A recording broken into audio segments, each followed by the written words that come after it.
Evolutionary.org, episode 577 coming your way. This one we're going to talk a little bit different than some of the other podcasts. And we're going to talk about why the USA, Brazil, Australia, and Europe have high steroid use. And most of our members on the forum, we have members from all over the world, Mobster. Most of our members come from those four areas. Of course, Europe is a continent, and Australia is actually a continent and a country, by the way.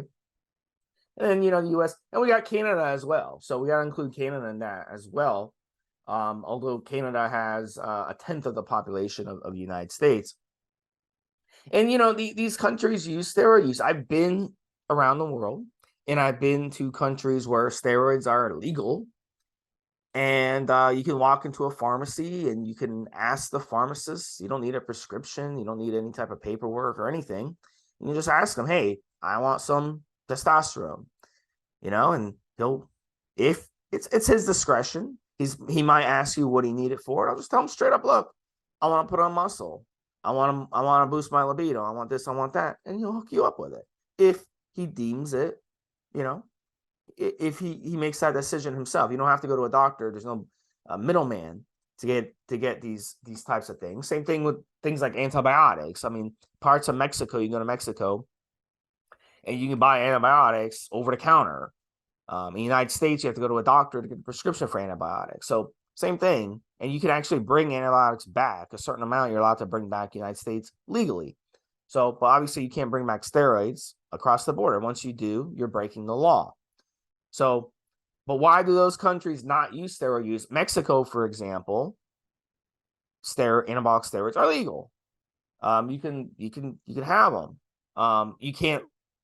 In Canada, there's more of a deregulation. It's not legal in Canada, but if you possess it, you're not gonna get that much trouble. You can't sell it, but I think you can possess it. So maybe some of you Canadians can clarify that for me, but I believe that is the law. So in your country too, Mobsters, similar to that as well. But the United States, to use anabolic steroids, you've got to have a prescription for it to be legalized. So why are these countries, a good third world country like Dominican Republic, for example, or Mexico, they are legal? You can walk to the pharmacy, ask the pharmacist, or a Middle East country, you can walk in, ask the pharmacist, he'll hook you up with anabolic steroids. But they don't use anabolic steroids. Everybody's not walking around with an 8-pack and huge muscles and bodybuilding. You have a very small percentage of the population who even is into bodybuilding. So, this is a really good podcast. We're going to get into it. I know a lot of you already are like, you want to give in your opinion. So, down below, come on the forum, give your opinion on this. Below on social media, write your opinions on this. We'd love to hear it. But I'm going to bring in Mobster on this, and Mobster can start us off with his opinions. Yeah, there's a bunch of factors at play here, Steve. Availability of information, including this very podcast, is one of the reasons. We have now got greater access to information about PEDs than we've ever had, ever. 5 years ago, there was one or two people that were outstanding in terms of the hits that they were getting, views they were getting on YouTube. A couple of psychopaths, in my opinion, but they were fucking out there. I'm thinking particularly of that user that would be sitting there loading the magazines for with bullets for his guns while he was talking about drugs. So yeah, there was some fucked up shit out there. But say in terms of proper information, including his podcast and some respected industry information providers, you've got greater access to information you've ever had before. That occasionally includes, not always necessarily a positive thing, greater information accessibility to what we would call pro stacks. Now, the issue, there's multiple issues, and I'm going to touch on a few. So why do we see high use? We imagine, and when I say we, I'm talking to our younger listeners here. We imagine somehow, right, that if I took, and this is just the average Joe in the high street, Steve, because we've had this, I would look like you if I took steroids. No, you wouldn't.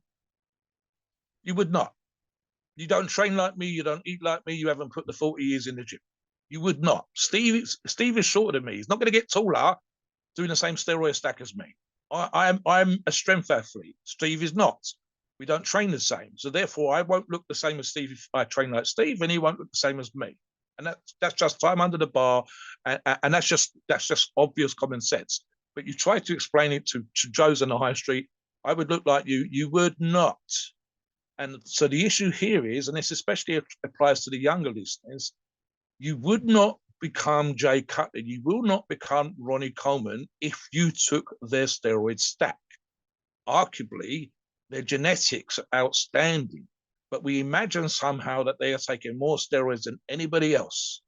So the issue then becomes, and some of them are, Steve, there's no arguing about it. We've seen, quote unquote, death stacks. I'm thinking of Dallas McCarver. I'm thinking of George Peterson. We've seen the steroid profiles when they've had their bloods tested after they passed away, and the stacks that they were supposed to be on. And in the case of Dallas McCarver, it was ridiculous. In the case of George Peterson, I think wasn't we looking? I think one podcast you and I did 2,000 milligrams or the equivalent of 2,000 milligrams of EQ in his bloods. It was just ridiculous. So the information then, well, look how George looked. And the logic goes, well, if I took the stack that he took, I would look like George. If I took the stack that Dallas did, I would look like Dallas. And the reality again is that you would not. You've also got, and I've made some notes here, guys, the social media influence, so that's accessibility to the information I've just talked about, and the idea, because I can create a video or YouTube or a podcast, and I can make up shit about the amount of gear that X or Y or Z's on, and if X or Y or Z doesn't take me to court or sue my ass and prove that he doesn't use that amount of drugs because it's still illegal for the most part where he is, and the amount of drugs that he is using, then I can get away with saying that shit. And if I get enough views, some people will believe what I've said. And the reality is, if you're not there jabbing that man in the butt with his syringe, you haven't got any idea what he's really taking. We can have an educated guess. So we can talk about, as we do in this podcast, Steve, what we think applies to the majority of listeners of the right age who put the gym and the work in at the table, and the benefits of PED use at sensible dosages versus the idea of high use. So the beach culture is a part of it. Brazil specifically, Steve, but I think Australia especially, and this is a generational thing. It doesn't apply to everybody. Same thing with Europe, and I'm including the UK here, as any of the countries around the Mediterranean. There, and the USA. USA has got a great culture, Steve, if you live anywhere near the coast, and especially if you're a younger listener, you're going to want to look good on the beach. You're going to get that from social media, and media influences full stop, because magazines will have, even now, slim, attractive, and apparently successful people looking good as they go to the beach, by the beach, on the beach. And that's how perfumes are sold. That's how cars are sold. Sometimes, Steve, it's how houses are sold. We are starting to see some adverts where the people are a little bit more normal or average looking, but for the most part, it's still slim, it's still young, it's still attractive. And in the case of the guys, they're going to have six packs and small hips and muscular thighs and so on and so forth. They're still using young, attractive models to sell, men and women, to sell products like that. And so the culture in those particular places is super, super important in terms of its influence.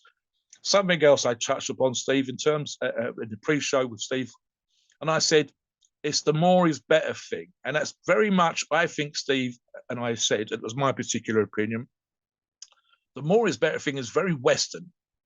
And that includes the countries that I've included. Brazil might be South America, and Australia may be way down the bottom, but we could argue that they're Westernized in terms of their outlook. So the more is better culture, that's the faster car. If you've got a car that does 200, but you're only allowed to do 75, you don't need a car that does 200. You want a car that does 200. I want a car that does 200, even if I can only drive at 70 or 55, Steve. If there's a magic wand available for me tomorrow, and instead of my planned number of this Friday of 440 pounds, you could send Steve a magic wand and I could do 600-pound bench press, then I would take a 600-pound bench press, because why the fuck not?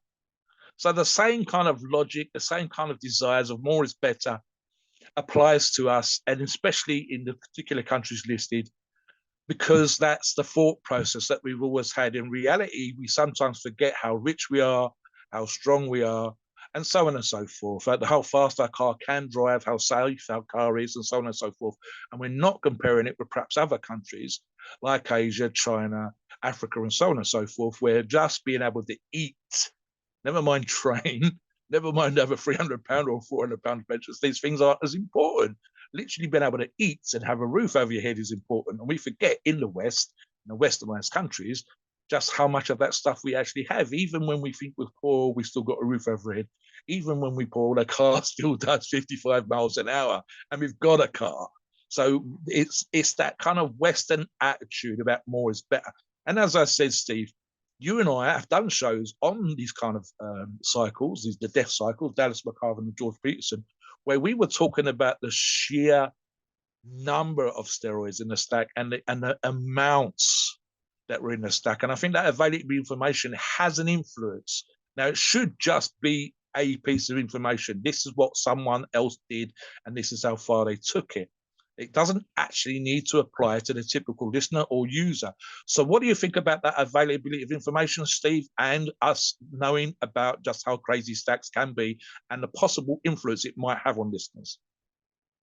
Yeah, look, at the end of the day, anabolic steroids, they're very easy to get, and they're very cheap relative to other things. I mean, to get an auto detailer to come out to your house and pay him a tip, it's going to cost you 160, 170 bucks. Well, for that amount of money, that you can buy 2 months worth of anabolic steroids or a month's worth of some expensive anabolic steroids for that price, right? So really, it's not expensive to run a steroid cycle. It costs the same amount or less than a car payment, for example. So we have access to it, and we have the money. We can credit cards. We have access to credit. A lot of people in other countries don't.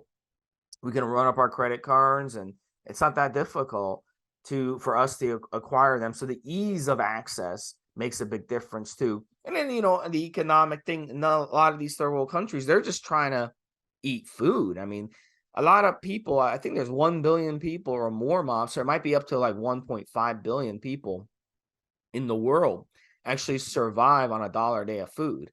So they're just trying to basically not go hungry. And we have all the food we want in these countries. So we're like not even worried about that. We're just worried about how we look more. And it's kind of like a mind fuck. We just want to look good. We want to have the nicest car on the street. We want to have, it's all about that, the image, like you said. And it's body image issues that have been cultivated, growing up during the 80s. And you grew up in a similar time too. You had the action movies and the action stars. They looked a certain way.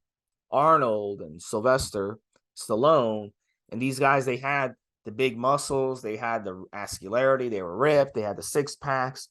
There's a certain body image thing that we want to kind of look like, and that's kind of part of it too. So a lot of it has to do with insecurities that we're carrying around, and we're willing to spend this disposable income on anabolic steroids instead of putting it in the bank and saving the money. We'd rather spend it on things like anabolic steroids. So that's a big factor too, that plays into it, I think. And these other countries, they don't care. Like when I was younger, a lot of people on the forums, they'd post, "Oh, the Dominican Republic, you can go into a pharmacy and buy anabolic." So I'm thinking to myself, I'm like, damn, everybody in the Dominican Republic must be walking around jacked, with huge muscles and look like a bodybuilder. So then I go there, and I've been there several times. I'm like, nobody looks like they're a bodybuilder in the Dominican Republic. They're thin, but they're certainly not muscular because no one gives a shit. And I didn't see a single gym when I was in the Dominican Republic. The resorts have their little gyms. Well, I didn't see gyms like in America where every fucking corner there's a fucking franchise gym. Planet Fitness, LA Fitness, Gold's, whatever. It used to be World's Gym. You could have, there were gyms like on every fucking corner in America. Yoga studios, gyms. You don't have that in these countries. If you want a gym in those countries, you probably are going to have to buy your own equipment, or you'd have to probably go to a city to find a gym. But it's not like America where there's a gym on every corner. So they don't have that built-in insecurity, oh my God, of how I look. I got to look a certain way. They just don't have it. And we do it in America. And a lot of it has to do with just showing up each other, showing up your neighbors, and showing up people around you. I gotta have a boat. Oh, my neighbor got a boat, so I'm gonna buy a boat. Oh, my neighbor got a nice fucking car. I gotta get a nice car. You see what I'm saying? So I think that's a big factor too. I think it's less so in your country, Monster. Am I wrong? I suspect there's an element of it, Steve. I think possibly because your interaction with me is I'm not necessarily driven by some of these markers, and that's probably just the way that I've developed as a person, but also because I'm a tiny little bit older. I tell you what I think it is, Stephen, and I've seen this, and I probably had it myself when I was younger, right? But I'll also touch on stuff that we talked about already. So when you have it good, you can start to think about the aesthetic look. If I was just trying to get enough money together every day to feed myself, the last thing on my fucking mind is going to be hitting the gym for a six pack or better pecs. I'm just going to be trying to get the money together for food. Right? You know, if I was out on the street plucking away on my guitar just to get enough money together to go out and get some sandwiches or something, I'm not going to be thinking about my calf size. So there's an argument to be made that because we have it sometimes better than we think, but because we have it so good, to quote a famous British politician, we forget that we have it so good. And then other things like the aesthetic, like how we look, become important.